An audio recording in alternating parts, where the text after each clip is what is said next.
to the testament of like, hard work and what you went through. And I remember, so we met in 2008, I believe. And Mhm. we met, actually, we met at LA Fitness. Elephant.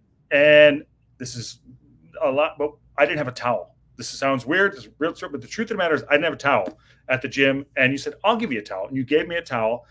And it's almost like kind of giving the shirt off someone's back. One of the Oh, nice guys. And it was like, he said to me, started talking. I was like, "Oh, thank you very much. I appreciate it." And I said, "Well, I'm Josh." And he said, "I'm Gilles. I'm from France." And he said, "So what are you up to?" He's like, "Well, listen, something just happened to me in my life. It's gonna change my life." And it was Dante. I didn't know at the time because you couldn't say it, but you said to me, "Something's going to happen to change my life." But this is a very genuine moment for you telling me that. And did it change your life with the Sex and the City? yeah. It was really interesting because I was already starting to think that way. I didn't have to project it. I'm going to tell you the truth. The director, kind of slash creator of Sex and the City, and specifically the movie, Mm-hmm. Michael, I'm sure you know who that is, told me that. It says, like, you took that role and you made it something that we did not really envision. Hey, I'm Dante. Stop by anytime. And by doing so, you are changing your life. When this movie is going to come out, you are going to hate me. And I'm like, my stupid self, 31 years old, I think I was. See, I started kind of late. I said, what do you mean? He said, your phone will never stop ringing. Yeah. And I'm like, I have this little cameo. Yeah. Like, you have no idea what I can hear at the Video Village and what people say, who's this? And then really was that moment I realized maybe something's going to happen. So I haven't talked to anybody. I talked to you about it. I Yeah. talked to my wife, but I didn't want to tell her anything Yeah. because it was really one of my first job and it was pretty graphic. And when I let myself be as an actor, everything gets blurry around me. It's a weird thing. Just like when I'm about to score a goal, everything gets very quiet for that split second in my brain only, and blurry. And the only thing I need to focus on gets zoomed in. Mm-hmm. And it's the weird phenomenon that happened to me. And any type of stress situation, it happens. So I always was a pure forward. Really. I go inside foot and the life gets reddish and slow. And it works. When that moment happens, I get very lucky, successful, whatever they want to call it. And that's what happened. Michael told me like something is gonna be different in your life. So I told you that. Oh my God, when my wife went to see this film with Oh my. eight of her friends, no idea whatsoever. She didn't tell her. By the way, you told me, and I'm going to say something. You said it's going to be like a Thelma and Louise moment, Brad Pitt, and you said it. You said it so. And this is, I'm saying, this is one of the nicest guys I've ever met. We had several conversations. He said it's going to be a Brad Pitt, Thelma and Louise moment, and he didn't say it in a bragatory thing. You said it No, in like very genuine, and I'm like, okay. And then it came out. I was like, fuck, man, you were right. You were right. yeah. Honestly, like you create your luck. I got this audition because my wife was cutting hair, and to make because she knew how much I love motorcycle, she bought me a $400 or $500 Chinese GY6 scooter for me to go to auditions. So I Yeah. was able in Los Angeles to zip around traffic with a 50cc scooter, and I get a call on the cell phone. Then go to this audition. They're going to close in about 30 minutes. Do I have time? So with this little scooter, I went through, and it's about that luck of I could have said I don't have time to go down to the 10, Yeah. and I saw that hundreds of guys and they all were doing this part of machismo things. And I'm like, man, if I'm a woman, I don't want to deal with this guy. Maybe a one night stand, maybe, but no, I want to have someone that just is naturally in love with doing it. So Mm-hmm. I flipped a little bit, not knowing what I was doing. So they called me back to go to New York. First time I took a flight first class. Yeah.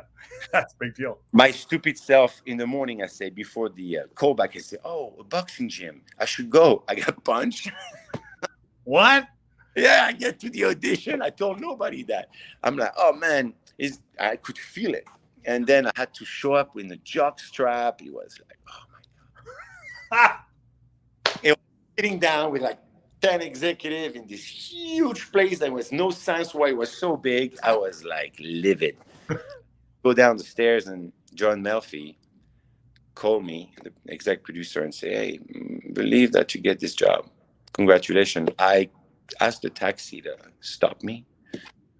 And I went outside and it started raining and I screamed because I knew right then and there, I could feel that was going to change my life.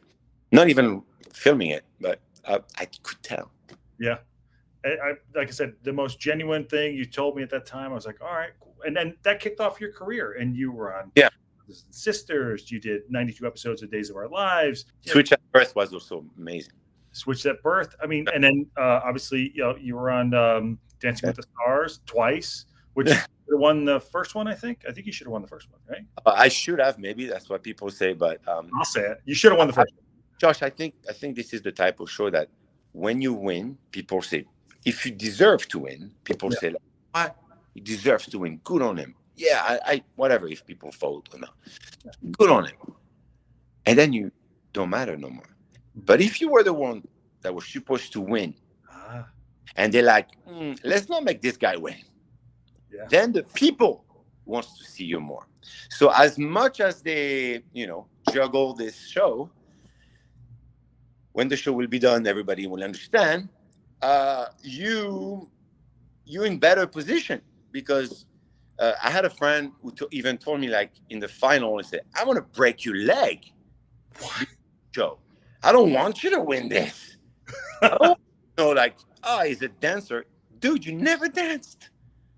So I'm like, oh, okay. And then if you see my reaction when Sean Johnson wins, he looks like I won. Sean and Mark. Because I knew right away, this is it. This is great. And the second time was more like, hey, you guys want to do it again? It could be fun. And it was just for fun. That's like that's like when Josh Duhamel beat Ashton Kutcher in the modeling contest. He talks about, he's like, wait a minute, and he's getting more jobs than me. I don't know if you've ever seen that. They talk about that. But hey, you were on and it started your career, and it brought you off to several other things. And it was on the map. Sex and the City was $1 billion film, so everybody kind of saw it, but they always identify. What really helped me, it was squeezing the lemon. If any artist is watching this, when you get the chance to do a project that people talk about it, don't do this. Oh, now I'm that guy. Squeeze the lemon. And by that, I'm saying, spend you $3,000, I don't know how much it is now, with a good PR firm who's going to squeeze the lemon for you. And they're going to put you everywhere. And the more you're going to be seen, specifically then on TV, the more people is going to executive and whatnot say, who's this guy? And then what happened, it was Dancing with the Stars gave me so much really free publicity, let's just face it, that I was called by people that should never have called someone that is on Dancing with the Stars, because we all have that stigma. Well, Dancing with the Stars was either actors or entertainers who fades away. It was a lot of that. It was not Brad Pitt saying, I want to do it, So, yes, let's just say there was people who, or maybe that was one of the first seasons who said people who we don't know yet or are coming into this world of acting. So a friend of mine told me, yo, you should do it because nobody's going to judge you. Nobody knows you. Yeah, right.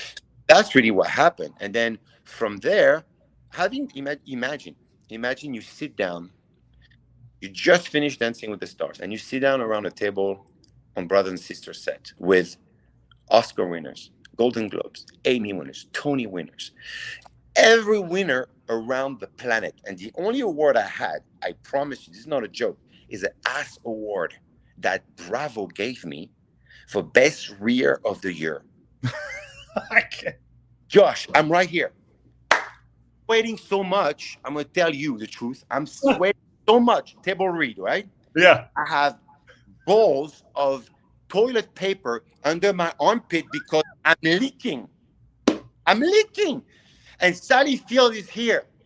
Couple people didn't show up. She's starting to play everyone and different humans. I'm like, I don't even know acting. I'm dead here. Rob Lowe, Calista Flockhart, my queen, Rachel Griffith. People who acting is not only their life, they know everything about it since the beginning of time.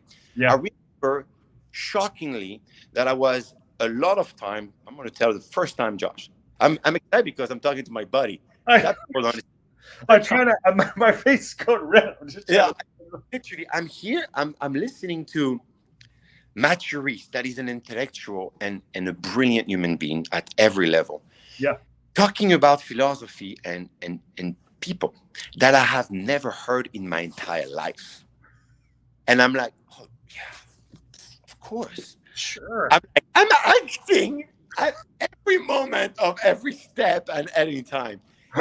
Like I was truly surrounded by the cream of the crop of every like the best in the business, and so it was very interesting. Nobody realized that they had someone who's never been in this business, and that was my first real true job. Mm-hmm. My 9 to 5 was surrounded by people that I admire and I still admire with everything I got. It was such an my acting course was with the best in the world. Mm-hmm. Every day, with Rachel Griffith, if you don't come prepared, you go home.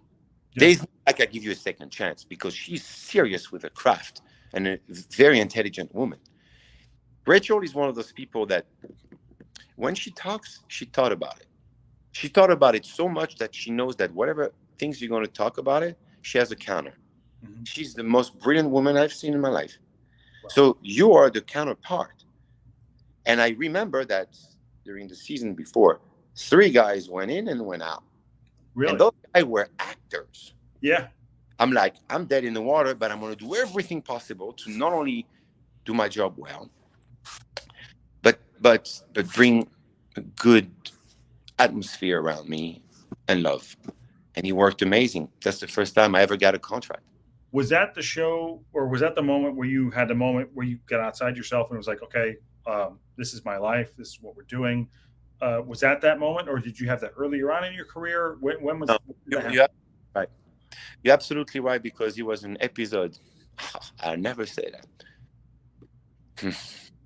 Man, it's tough because it give me so much emotion. But it was an episode called "The Leap of Faith." Okay.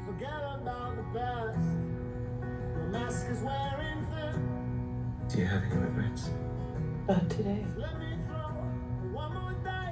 Remember when I said we need to have faith? Mm. And you said I was talking to an agnostic? No. I know that is not true. You believe in us? I do.